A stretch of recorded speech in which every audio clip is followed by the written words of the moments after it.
नमस्कार, स्वागत है आपका। आप देख रहे हैं बात सपाट। मैं हूं आपके साथ सुमित झा। बात सपाट एक ऐसा मंच जहां सिर्फ आपकी बात होगी, आपके सरोकार से जुड़ी बात होगी, ना ही कोई एजेंडा, ना ही कोई प्रोपेगेंडा। यहां किसी के साथ पक्षपात नहीं होगा, ना इनकी बात ना उनकी बात, सिर्फ और सिर्फ आपकी बात। बात सपाट। और बात सपाट में आज बात होगी काली कमाई के धन कुबेरों की, क्योंकि बिहार में ऐसा लग रहा है कि सिलसिला चल पड़ा है। एक भ्रष्टाचारी पकड़ा जाता है, उस पर जांच चलती है, कार्रवाई होती है कि दूसरा फिर पकड़ में आ जाता है, और दूसरे पर छापा पड़ता है तो कई सारे अकूत संपत्ति का पता चलता है। ये सिलसिला लगातार चल रहा है। सवाल है कि बिहार में काली कमाई के कितने कुबेर हैं। जो गरीब राज्य बिहार है, उस गरीब राज्य में महज 3 महीने में कैसे 2,75,00,000 से ज्यादा सिर्फ कैश मिलते हैं। बाकी करोड़ों की संपत्ति की बात छोड़ दीजिए। तो काली कमाई के इन कुबेरों के बारे में आज पता करेंगे, बताएंगे कैसे कि बिहार में भ्रष्टाचारी होना क्या इतना आसान हो गया है। सवाल का जवाब तलाशेंगे, लेकिन उससे पहले इस वक्त की अहम सुर्खियां।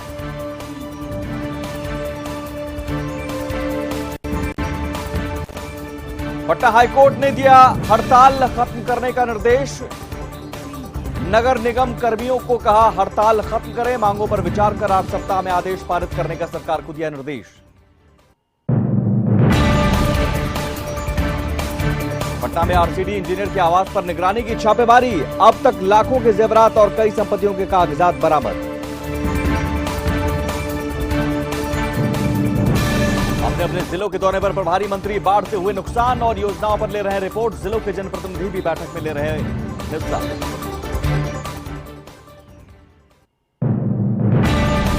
मंत्री नीरज बबलू के बयान से संजय जायसवाल ने किया किनारा। एलजेपी को बताया एनडीए का हिस्सा, लेकिन चिराग के सवालों पर चुप्पी।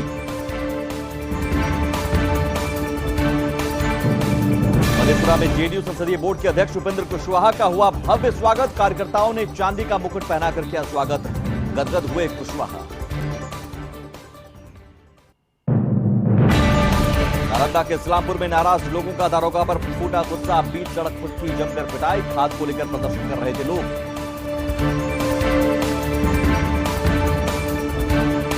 और वैशाली में भारी बारिश से उफनाई वाया नदी। तेज बहाव के चलते पुल हुआ धराशायी। दहशत में आसपास के लोग।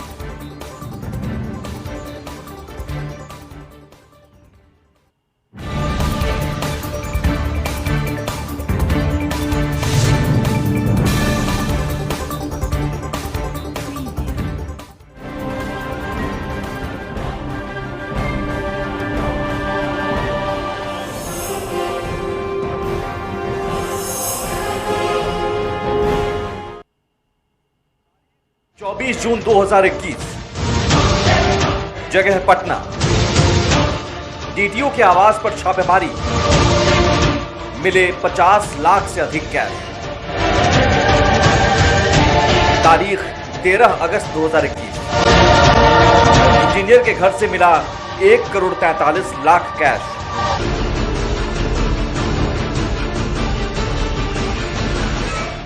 $67 लाख की ज्वेलरी और जमीनों के कागजात मिले। तारीख 28 अगस्त। जगह फकुली चेक पॉइंट, मुजफ्फरपुर वैशाली सीमा। चेकिंग में इंजीनियर की गाड़ी से 18 लाख कैश बरामद। इंजीनियर के ठिकानों से मिले कुल 70 लाख कैश और दस्तावेज।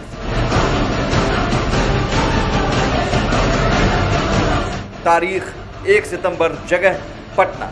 नगर परिषद अधिकारी के पास मिली 1 करोड़ की संपत्ति।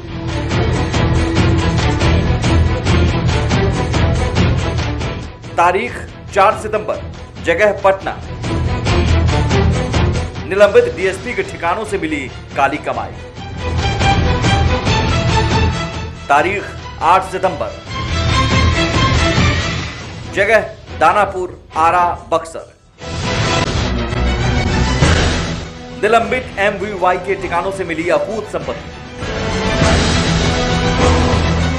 तारीख 14 सितंबर। जगह पटना। इंजीनियर के पास मिले 15 लाख से ज्यादा कैश और लाखों के जेवरात।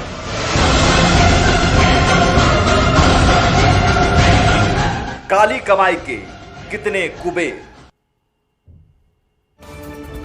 यह काली कमाई के कितने कुबेर। आज सवाल बात सपाट में यही है कि ये धन कुबेरों का सिलसिला कब थमेगा। बिहार में आखिर कितने और धन कुबेर हैं जिनके पास अकूत संपत्ति है। तो बात सपाट में आज सबसे पहले बात इन्हीं धन कुबेरों की। सवाल है कि क्या बिहार में भ्रष्टाचारी होना आसान हो गया है। आखिर अकूत संपत्ति जमा करने वाले भ्रष्ट अफसरों को कोई खौफ क्यों नहीं। पकड़े जाने पर भी क्यों मुंह खोलने और पटना में धमाका होने की धमकी तक देता है और जमानत पर छूट जाता है। जो बिहार गरीब राज्य है, जिस बिहार में गरीबी दर 33.7% है, उस बिहार में महज 3 महीने में काली कमाई के रूप में कैसे 2 करोड़ 75 लाख रुपए सिर्फ कैश बरामद होता है। बाकी की 2 करोड़ 75 लाख। जी हां, 2 करोड़ 75 लाख में कितने जीरो होते हैं शायद आप गिनते गिनते थक जाएंगे। लेकिन महज 3 महीने के अंदर बिहार के भ्रष्ट अधिकारियों के पास से 2 करोड़ 75 लाख सिर्फ कैश बरामद हुए। करोड़ों के जेवरात, जमीन और फ्लैट के कागजात को छोड़ दें तो महज 3 महीने के अंदर बिहार के 7 भ्रष्ट अधिकारियों के पास से 2 करोड़ 75 लाख सिर्फ कैश बरामद हुए। उस बिहार में, जो बिहार देश का सबसे गरीब राज्य है, जिस बिहार में गरीबी की दर 33.7% है, जिस बिहार के 11 जिलों में 10 में से 6 लोग गरीब हैं, जिस बिहार में औसतन प्रति व्यक्ति आय 50,735 रुपए है, यानी 3 महीने में औसतन 550 लोगों के आमदनी के बराबर सिर्फ कैश मिला है। शिवहर जिले में प्रति व्यक्ति आय तो सिर्फ 17,569 रुपए है। वहीं शिवहर जिले के हिसाब से देखें तो करीब 1,618 लोगों के आमदनी के बराबर सिर्फ कैश मिले हैं। इसके अलावा करोड़ों की ज्वेलरी, फ्लैट और जमीन की संपत्ति तो अलग है। निगरानी विभाग के अधिकारियों के हाथ भी नोट गिनते गिनते थक जा रहे हैं, लेकिन बिहार में काली कमाई के कुबेर और उनके पास से नोटों के बंडल मिलने का सिलसिला नहीं थम रहा है। तारीख 14 सितंबर, जगह पटना। इंजीनियर के पास मिले 15 लाख से ज्यादा कैश और लाखों के जेवरात। मंगलवार को पटना के एसकेपुरी में कृष्णा अपार्टमेंट के फ्लैट पर छापेमारी की गई तो पथ निर्माण विभाग के इंजीनियर के पास से 15 लाख कैश और लाखों के जेवरात मिले हैं। इसके अलावा कई अकाउंट और संपत्तियों के कागजात भी बरामद किए गए हैं। साथ ही कई जगहों पर निवेश के कागजात भी मिले। लेकिन हाल के दिनों में बेनकाब हुए काली कमाई के इन कुबेरों की फहरिस्त में ये पहला नाम नहीं है। तारीख 28 अगस्त, जगह फकुली चेक पॉइंट, मुजफ्फरपुर वैशाली सीमा। चेकिंग में इंजीनियर की गाड़ी से 18 लाख कैश बरामद। इंजीनियर के ठिकानों से मिले कुल 70 लाख कैश और दस्तावेज।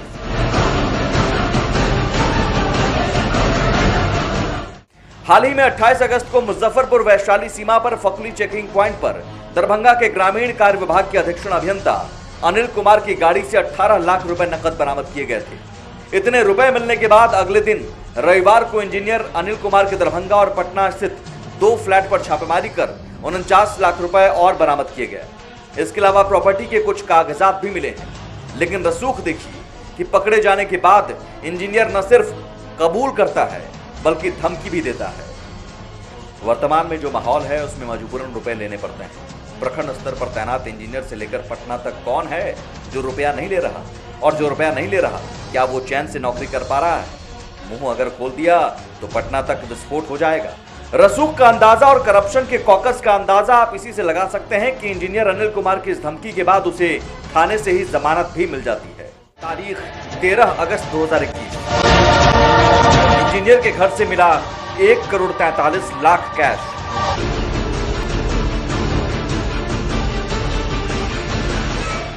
सड़सठ लाख की ज्वेलरी और जमीनों के कागजात मिले। इससे पहले 13 अगस्त को भी पटना में पथ निर्माण विभाग के इंजीनियर रविंद्र कुमार के ठिकानों पर जब छापा मारा गया था तो अधिकारियों के होश उड़ गए थे। इतने नोट मिले कि गिनने के लिए मशीनें मंगवानी पड़ी। आरोपी इंजीनियर ने अपने बेडरूम की छतों पर लॉकर और बॉक्स बनवा रखे थे जिसमें सूटकेसों में नोटों का बंडल भरकर रखा गया था। 5-5 लाख का बंडल रस्सियों से बांध कर रखा गया था। सिर्फ 1 करोड़ 43 लाख कैश बरामद किए गए। इसके अलावा 67 लाख से अधिक की ज्वेलरी, 53 लाख रुपए के एसबीआई के दर्जनों बैंक पासबुक, बीमा से संबंधित कागजात के अलावा 6 से 8 जगहों पर जमीन में निवेश के कागजात मिले थे। तारीख 24 जून 2021, जगह पटना, डीटीओ के आवास पर छापेमारी, मिले 50 लाख से अधिक कैश। वहीं 24 जून को निगरानी विभाग के छापे में मुजफ्फरपुर के डीटीओ रजनीश लाल के घर से 50 लाख रुपए नकद और जेवरात के साथ कई अहम दस्तावेज बरामद किए गए थे। जून महीने से अब तक काली कमाई के 7 कुबेरों के पास से 2 करोड़ 75 लाख कैश मिले हैं। इसके अलावा करोड़ों के जेवरात, जमीन और फ्लैट के कागजात मिले हैं। साफ है, ये काली कमाई लोगों से ली गई रिश्वत और कमीशन से बनाई गई है। यानी बिहार में बिना घूस दिए कोई काम नहीं बनता है। सवाल है कि बिहार में भ्रष्टाचारी होना आसान क्यों है? पटना से मरगूब आलम के साथ bureau report. 2 crore 75 lakh cash सिर्फ बरामद होता है 3 महीने में 7 भ्रष्ट अधिकारियों के पास, उस बिहार में जहां गरीबी दर 33.7% है। और ये सिलसिला हम जून से ही ले रहे हैं। इससे पहले अगर जाएंगे तो ये संपत्ति, ये काली कमाई अरबों में हो सकती है। लेकिन 3 महीने का ही ब्यौरा हम आपको फिर से बता देते हैं। और 3 महीने जून से शुरू कीजिए और कैसे लगातार छापे पड़ते गए और कैसे अकूत संपत्ति का पता चलता गया, ये जरा समझिए। 24 जून को सबसे पहले डीटीओ के आवास पर छापेमारी होती है। 24 जून को मुजफ्फरपुर में तैनात डीटीओ, लेकिन एक डीटीओ के पास से 50 लाख से अधिक सिर्फ कैश बरामद होता है, बाकी संपत्ति छोड़ दीजिए। 13 अगस्त 2021 को इंजीनियर के घर से 1 करोड़ 43 लाख कैश, 1 करोड़ 43 लाख कैश समझिए। और इसके अलावा 67 लाख की ज्वेलरी और जमीनों के कागजात मिलते हैं। इसके अलावा 28 अगस्त को फकलू चेक पॉइंट पर मुजफ्फरपुर वैशाली सीमा पर एक गाड़ी की चेकिंग की जाती है। चेकिंग में इंजीनियर की गाड़ी से 18 लाख कैश बरामद होते हैं। ग्रामीण विकास विभाग का अधीक्षण अभियंता होता है वो, और उसके ठिकानों पर फिर बाद में छापेमारी होती है तो 49 लाख और बरामद होते हैं, यानी कुल 67 लाख और दस्तावेज। 1 सितंबर को पटना में नगर परिषद अधिकारी के पास 1 करोड़ की संपत्ति मिलती है। ये वही अधिकारी होता है जिसकी शिकायत डीएम से की जाने पर भी कार्रवाई नहीं होती। शिकायत फिर सीएम नीतीश से करनी पड़ती है जनता दरबार में, तब जाकर कार्रवाई होती है। 4 सितंबर को पटना में ही निलंबित डीएसपी जो बालू माफिया से सांठगांठ करने के आरोपी हैं, उनके ठिकानों पर छापेमारी की गई, काली कमाई का पता चला। फिर 8 सितंबर को दानापुर, आरा और बक्सर में 3 ठिकानों पर जो बालू माफिया से सांठगांठ करने वाले निलंबित एमवीआई के ठिकानों से अकूत संपत्ति मिली। फिर 14 सितंबर पटना में इंजीनियर के पास 15 लाख कैश और लाखों के जेवरात मिले। सिलसिला आगे भी चलता रहेगा, काली कमाई की और भी हो सकता है कुबेर मिलते रहे। लेकिन सवाल है कि महज 3 महीने के अंदर बिहार के 7 भ्रष्ट अधिकारियों के पास से 2 करोड़ 75 लाख सिर्फ कैश बरामद हुई। ये सबसे बड़ी बात है।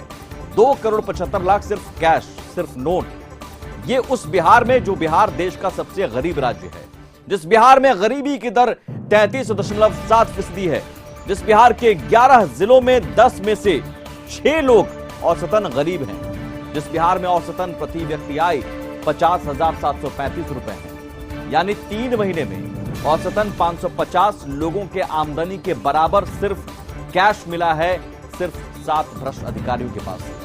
शिवहर जिले की आमदनी की बात करें तो यहां प्रति व्यक्ति आय सिर्फ 17,569 है, सबसे नीचे।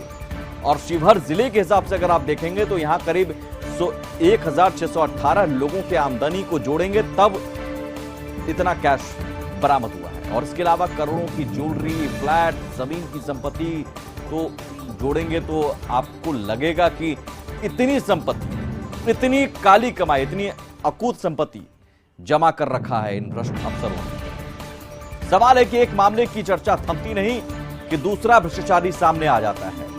ऐसा क्यों? क्या बिहार में भ्रष्टाचारी आसान हो गया है होना? इसका जवाब समझिए। इंडिया करप्शन सर्वे 2019 की रिपोर्ट में बिहार का स्थान दूसरा था करप्शन के मामले में, और यहां 75% लोगों ने स्वीकार किया था कि उन्हें काम करवाने के लिए रिश्वत देनी पड़ी थी। इनमें भी 50% लोगों ने तो यहां तक कहा कि उन्हें काम करवाने के एवज में अधिकारियों को कई बार, एक बार नहीं कई बार रिश्वत देनी पड़ी। हालांकि ऐसा भी नहीं है कि सरकार हाथ पर हाथ धरे बैठी है। नीतीश सरकार ने आईएएस और आईपीएस अधिकारियों तक के खिलाफ करप्शन की शिकायतों की जांच के लिए स्पेशल विजिलेंस यूनिट एसवीयू का गठन किया है। इसी यूनिट ने 2007 में पहला मामला राज्य के पुलिस महानिदेशक रहे नारायण मिश्रा के खिलाफ दर्ज किया था, जिसके बाद 2012 में इनके पटना स्थित आलीशान मकान को जब्त कर दिव्यांग बच्चों के लिए स्कूल में तब्दील कर दिया गया था। 2011 में ही नीतीश सरकार ने आर्थिक अपराध इकाई ईओयू का गठन किया। ये इकाई आय से अधिक संपत्ति के मामलों के अलावा नॉन बैंकिंग कंपनियों के मामले, नारकोटिक्स, साइबर क्राइम और शराब माफिया के खिलाफ दर्ज केस को देखती है। हाल ही में यह आदेश भी जारी किया गया है कि जो भी अपनी संपत्ति का ब्यौरा सार्वजनिक नहीं कर रहे हैं उनके खिलाफ विभागीय कार्रवाई करने के साथ साथ एफआईआर दर्ज की जाएगी। भ्रष्टाचार से जुड़े मामलों की त्वरित सुनवाई और निगरानी अन्वेषण ब्यूरो तक आम लोगों की पहुंच आसान बनाने के लिए हेल्पलाइन नंबर भी जारी किया गया है। कोई भी व्यक्ति उस नंबर पर शिकायत दर्ज करा सकता है और उसकी पहचान गुप्त रखी जाएगी। लेकिन सच ये भी है कि केस दर्ज करने की रफ्तार में अब धीरे धीरे कमी देखी जा रही है। निगरानी अन्वेषण ब्यूरो में मामले दर्ज करने में कमी आई है। आंकड़ों के मुताबिक 2017 में 83, साल 2018 में 45 और साल 2019 में घटकर 36 शिकायतें सिर्फ विजिलेंस में दर्ज की गई। 2020 में कोरोना काल में शिकायतों में काफी कमी आई। इसके पीछे वजह दरअसल बताई जाती है कि निगरानी हो या एसवीयू या आर्थिक अपराध इकाई, एजेंसियों में मैन पावर की कमी है और यही वजह है कि ये एजेंसियां काम करती तो हैं लेकिन जितनी फोर्स के साथ काम करना चाहिए शायद वो नहीं कर पाती। लेकिन सवाल इन सब के बीच अहम यह है कि क्या नीतीश सरकार ने अगर इतनी सख्ती बरती है, करप्शन पर जीरो टॉलरेंस की नीति अपनाई है, तो फिर भी अधिकारियों में डर क्यों नहीं है या फिर अधिकारी सुनते नहीं? सवाल का जवाब जेडीयू संसदीय बोर्ड के राष्ट्रीय अध्यक्ष उपेंद्र कुशवाहा ने दिया है। उपेंद्र कुशवाहा ने पूर्णिया में कहा कि बिहार में अधिकारियों की मनमानी चलती है, वे नेताओं को कोई रिस्पांस नहीं देते। कुशवाहा ने कहा कि सरकारी अफसर बिल्कुल भी कोई प्रतिक्रिया नहीं देते। सत्ताधारी दल के नेताओं और पदाधिकारियों की बात को भी अधिकारी नजरअंदाज करते हैं और अनदेखी कर निकल जाते हैं। अधिकारी को जितना रिस्पांस करना चाहिए जनता के कार्यों के प्रति उतना रिस्पांस नहीं होता है, इसको हम स्वीकार करते हैं। लोगों ने जो कहा है सो हम बता रहे हैं। अब अधिकारियों को भी माननीय मुख्यमंत्री जी के संदेश को ग्रहण करना चाहिए। ऐसी चीज मुख्यमंत्री जी टॉलरेट करने वाले नहीं हैं। हमारी पार्टी के साथी भी कई जगह कहते हैं ये अधिकारी पार्टी के जो अधिकृत लोग ब्लॉक के अध्यक्ष हैं या और संगठन से जुड़े हैं उनकी बात अधिकारियों को सुनना ही पड़ेगा। ठीक है, जो जायज काम है, उचित काम है करें, जो जायज काम नहीं है उसको मत करें, लेकिन सुनना तो पड़ेगा। और उपेंद्र कुशवाहा पहले व्यक्ति नहीं है जिन्होंने इस तरह का बयान दिया हो सत्ताधारी दल की तरफ से या सत्ता पक्ष की तरफ से। सरकार में मंत्रियों ने भी कहा कि अधिकारी मनमानी हो गए हैं, मनमाना हो गए हैं, अधिकारी सुनते नहीं है। विपक्ष तो ये आरोप लगाता ही है। तो सवाल है कि ऐसे अधिकारियों का फिर इलाज है क्या? ऐसे अधिकारियों पर लगाम कसने की जरूरत है, क्योंकि अधिकारी अगर नहीं सुनते हैं, मनमानी करते हैं, यही वजह है कि करप्शन करते हैं, घूस लेते हैं, रिश्वत लेते हैं और बिहार को बदनाम करते हैं और काली कमाई इकट्ठा करते हैं, काली कमाई के कुबेर बनते हैं। और जरूरी है कि इस तरह की कार्रवाई होती रहे। चलिए आगे बढ़ते हैं। बात सियासत की। चिराग पासवान, रामविलास पासवान की बरसी पर उन्होंने सभी को आमंत्रण दिया। बीजेपी के तमाम नेता भी पहुंचे, नीतीश कुमार और जेडीयू के कोई नेता नहीं पहुंचे। चिराग पासवान को लेकर फिर बीजेपी का स्टैंड सामने आया। बीजेपी के मंत्री नीरज बबलू ने कहा कि चिराग पासवान एनडीए का हिस्सा है और रहेंगे। लेकिन अगले ही दिन बीजेपी के बड़े नेता प्रदेश अध्यक्ष संजय जायसवाल ने कह दिया कि चिराग मतलब एलजेपी नहीं, पशुपति पारस मतलब एलजेपी, और पशुपति पारस के एलजेपी एनडीए का हिस्सा है और एलजेपी एनडीए का हिस्सा है, कोई व्यक्ति एनडीए का हिस्सा नहीं। बीजेपी के दो नेताओं के इन बयान को समझिए, सुनिए और समझिए कि चिराग को लेकर क्या बीजेपी में कंफ्यूजन है। बिल्कुल क्लियर कट है। एनडीए के पार्ट जो हैं वो सामने हैं और आज के डेट में एलजेपी एनडीए का हिस्सा है। पशुपति पारस हमारे मंत्री हैं। व्यक्ति की बात नहीं है, ये दल की बात है। व्यक्ति कुछ नहीं होता। आज एलजेपी एनडीए का हिस्सा है और है। चिराग पासवान एनडीए पार्ट हैं। पार्टियां व्यक्ति से नहीं होती है, पार्टी पार्टी होती है और व्यक्ति से नहीं समझौता है। आपके मंत्री ने बोला कि चिराग पासवान, और बिल्कुल क्लियर कट बात है कि आज पशुपति पारस हमारे केंद्रीय मंत्री हैं, वो एलजेपी एनडीए। कि ऐसा कुछ नहीं है नज़दीकियाँ बढ़ने का, किसी से किसी का नज़दीकी बढ़ सकता है, ये अलग बात है। लेकिन चिराग पासवान जी एनडीए का पार्ट है, मुझे लगता है कि आगे भी रहेंगे। ये जितने भी लीडर रहे हैं, हम लोग वो नहीं देखते हैं कि किस पार्टी पे रहे हैं। कोई व्यक्ति भी अगर सुझाव अच्छा देता है, अच्छा डिमांड करता है, लगता है विकास के काम की बात करता है, तो हम लोग हर चीज़ पर ध्यान। चलिए, सियासत से अलग बात उस समस्या की जिस समस्या से इन दोनों बिहार के शहरवासी दो चार हो रहे हैं, हड़ताल नगर निगम कर्मियों की, और उसकी वजह से सड़कों पर गंदगी का अंबार। लेकिन पटना हाईकोर्ट ने अब इस पर सख्ती दिखाई है। पटना हाईकोर्ट ने पटना नगर निगम कर्मियों के चल रहे हड़ताल को तत्काल खत्म करने का निर्देश दिया है और इस याचिका पर चीफ जस्टिस संजय करोल की खंडपीठ ने सुनवाई की। सोमवार को एडवोकेट जनरल ने पटना नगर निगम के कर्मचारियों के हड़ताल से पैदा हुई गंभीर स्थिति को देखते हुए इस मामले पर सुनवाई करने का कोर्ट से अनुरोध किया था, जिसके बाद कोर्ट ने निगम कर्मियों को तत्काल हड़ताल खत्म करने का निर्देश दिया। साथ ही राज्य सरकार को कर्मचारियों की लंबित मांगों पर विचार कर 8 सप्ताह में आदेश पारित करने का निर्देश दिया है। तो अब हड़ताल खत्म होने की आप उम्मीद कर सकते हैं, हड़ताल खत्म हो सकती है। हालांकि हड़ताल की वजह से आम लोगों को काफी परेशानी हो रही है, लगातार परेशानियों का सामना करना पड़ रहा है। लगातार तस्वीरें भी हम दिखा रहे हैं और ये फिर से तस्वीरें देखिए, 4 तस्वीरें 4 शहरों की, पटना, गया, भागलपुर और बेगूसराय।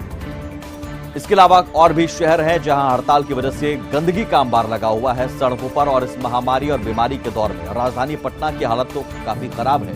हमने पहले भी कहा कि राजधानी पटना में एक दिन में 800 टन कचरा निकलता है और पिछले 8 दिनों में आप अंदाजा लगाइए कि कितने हजार टन कचरा पटना की सड़कों पर है। और से ही गया, भागलपुर, बेगूसराय, हर शहर में हालात कमोबेश एक जैसे ही हैं।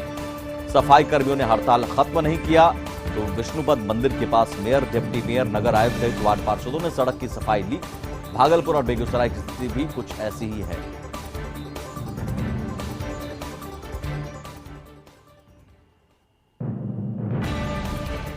नगर निगम कर्मचारी संघ के साथ सरकार की 3 दौर की बातचीत हुई और तीनों दौर की बातचीत विफल हो गई।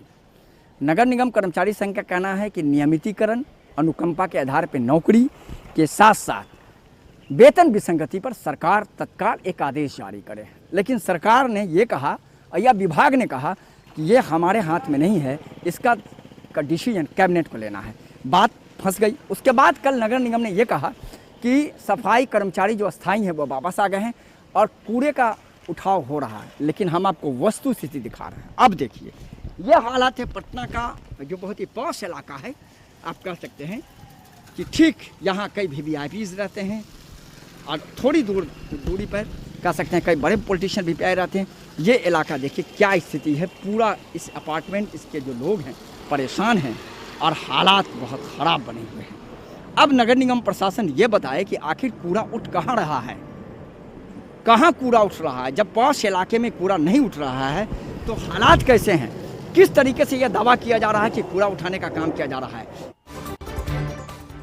तो सफाई कर्मचारियों की हड़ताल की वजह से बक्सर में भी गंदगी का अंबार लगा हुआ है। नालियों से उठ रही बदबू से लोग परेशान हो रहे हैं। तो वहीं शेखपुरा में भी सफाई कर्मियों ने विरोध प्रदर्शन किया। सफाई कर्मियों ने नगर परिषद के मुख्य द्वार में ताला बंद कर दिया और जमकर प्रदर्शन किया और नारेबाजी भी की।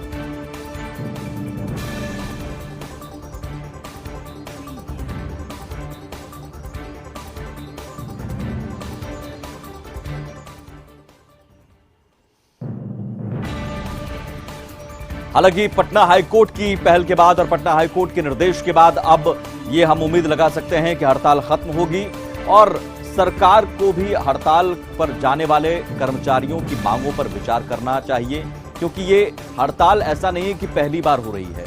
हड़ताल पिछले महीने भी की गई थी, इससे पहले भी की गई। बार बार हड़ताल होती है, बार बार समस्या झेलनी पड़ती है लोगों को और फिर बातचीत। तो सवाल है कि इसका कोई स्थायी समाधान क्यों नहीं निकाला जाता है। झारखंड का रुख करेंगे। झारखंड में कांग्रेस के पूर्व अध्यक्ष डॉक्टर अजय के एक बयान पर राज्य की राजनीति गर्म हो गई है। कांग्रेस के मौजूदा प्रदेश अध्यक्ष ने डॉक्टर अजय के बयान को निजी बता दिया है। उन्होंने कहा कि अधिकृत रूप से जो बातें कही जाएंगी वही सही है और हम समझते हैं कि डॉक्टर अजय कुमार ने अपने ढंग से सारी बातों को रखा है, लेकिन सरकार में हम हैं तो हमें आगे बढ़कर बातों को रखना होगा कि नियोजन नीति में क्या कुछ त्रुटियां रह गई और क्या सुधार इसमें किया जा सकता है। ये कांग्रेस की तरफ से बयान आया है। और उन्होंने कहा कि बहुत जल्द हम मुख्यमंत्री से मुलाकात करेंगे और अपने सीएलपी लीडर आलमगीर आलम के साथ और कई सारे मुद्दे हैं जिस पर बातचीत होगी, लेकिन महत्वपूर्ण रूप से नियोजन नीति पर चर्चा करनी है और जितनी भी त्रुटियां नियोजन नीति में रह गई उन सभी बातों को मुख्यमंत्री हेमंत सोरेन के समक्ष रखनी है। वहीं बीजेपी के प्रदेश प्रवक्ता प्रदीप सिन्हा ने कांग्रेस पर निशाना साधते हुए कहा कि पूर्व अध्यक्ष डॉक्टर अजय कुमार ने नियोजन नीति को बकवास बताकर पुष्टि कर दिया है कि बीजेपी ने जो आरोप लगाया वो एकदम सही है। और नई नियोजन नीति पर डॉक्टर अजय कुमार के बयान पर बीजेपी और कांग्रेस के बीच सियासी बयानबाजी शुरू हो गई है। एक तरफ कांग्रेस के मौजूदा प्रदेश अध्यक्ष अजय के बयान को निजी बता रहे हैं तो दूसरी तरफ बीजेपी नेता का कहना है कि बीजेपी का आरोप अब सही साबित हो रहा है। डॉक्टर अजय कुमार जी का अपनी बात उन्होंने अपने तरीके से कही है, लेकिन हम समझते हैं कि हम सरकार में हैं, हमारी जिम्मेदारी है और इस जिम्मेदारी का निर्वहन हमको सही तरीके से करना है। तो हमें आगे बढ़ कर के बताना होगा नियोजन नीति में क्या होना चाहिए, कैसे होना चाहिए, उन सारी बातों पर चर्चा होगी। हमें लगता है उन्होंने पुराने नियोजन नीति को बकवास बताया होगा, उस पर आप कोई बात कह रहे हैं, मेरी जानकारी में ये बात।